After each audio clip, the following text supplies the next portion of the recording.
Have you ever been part of a project or a team or heck, even just a group of friends trying to decide where to eat, where everything just felt like total chaos? Well, it turns out every single group effort, big or small, faces the exact same challenge.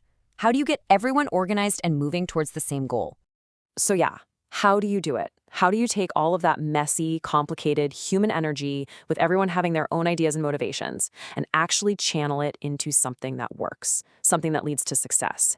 That is the big question we're going to dig into. I mean, look at the difference here. It really comes down to two paths, doesn't it?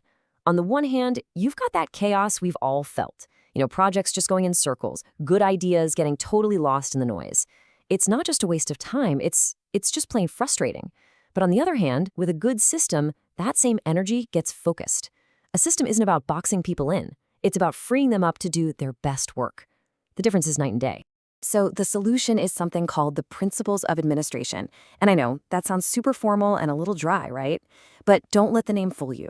These aren't some rigid, unbreakable laws. Just think of them as battle-tested guidelines, a proven blueprint for building an organization that actually gets things done. So where do we even begin?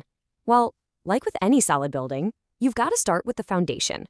And for any group, the very first question you have to answer is this: who's in charge here? And how does information actually flow? The basic skeleton of any organization is its hierarchy. Seriously, you can think of it like a responsibility map. It answers that really simple but absolutely vital question. If you've got a problem, who do you go to? And who's on the hook for the final results? Without that kind of clarity, you just get people stepping on each other's toes, or even worse, important tasks just fall right through the cracks. Okay, now building on top of that structure, we get this next principle, and honestly, it's so simple, it's brilliant. Just imagine for a second getting one set of directions from your boss, and then a totally conflicting set from their boss. Who are you supposed to listen to?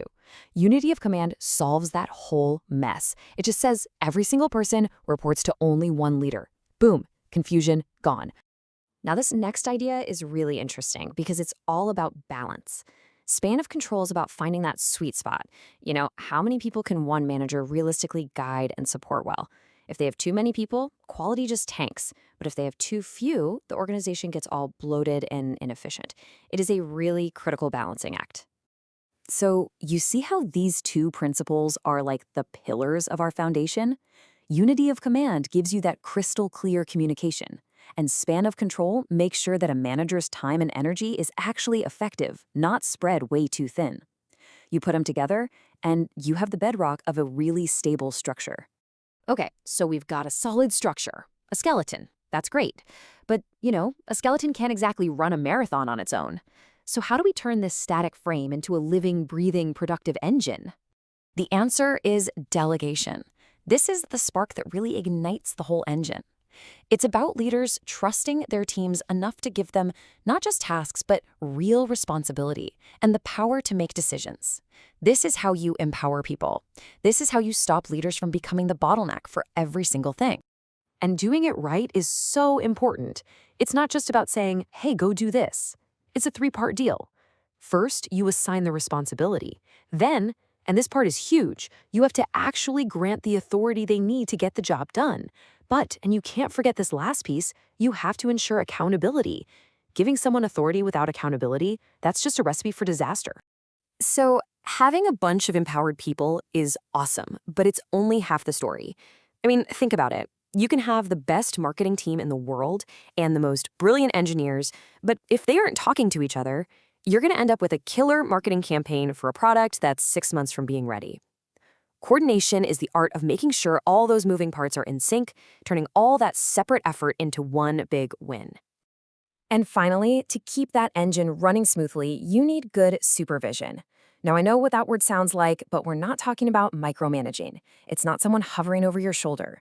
Good supervision is about guiding, supporting, and keeping an eye on things to maintain high standards and keep the team fired up and on track. It's about being an active supporter, not a passive observer.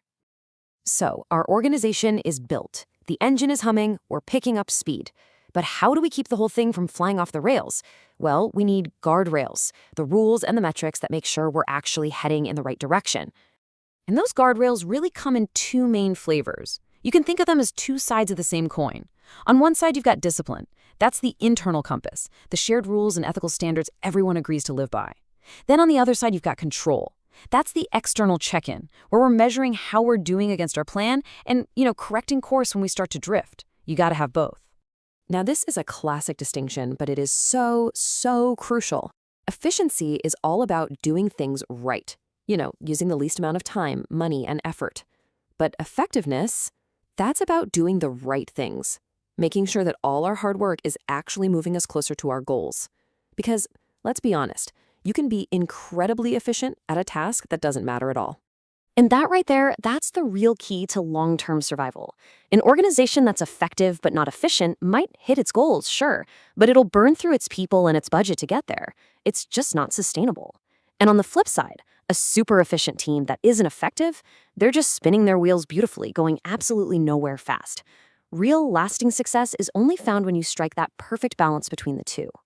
All right, let's pull all of these different pieces together. We've talked about the foundation, we've fired up the engine, and we've put up the guardrails. So let's see what the complete blueprint for success looks like when it's all assembled. So here it is, our whole toolkit. You've got hierarchy, unity of command, and span of control to create the basic structure. Then you've got delegation, coordination, and supervision to actually make it run. And finally, you have discipline, control, efficiency, and effectiveness to keep it all on the right track, moving toward the goal. And when you bring it all together, something pretty profound happens. Management stops being this dry, mechanical process. It actually becomes a purposeful system, a deliberate architecture that you designed to turn all that chaos we started with into clarity and to turn all that effort into real achievement. So that leaves us with one final thought. As you look at this blueprint, think about your own team, your projects, your organization. Which one of these principles really jumps out at you? Which single one, if you put it into practice today, could make the biggest difference? Where's your biggest opportunity to build a better architecture for success?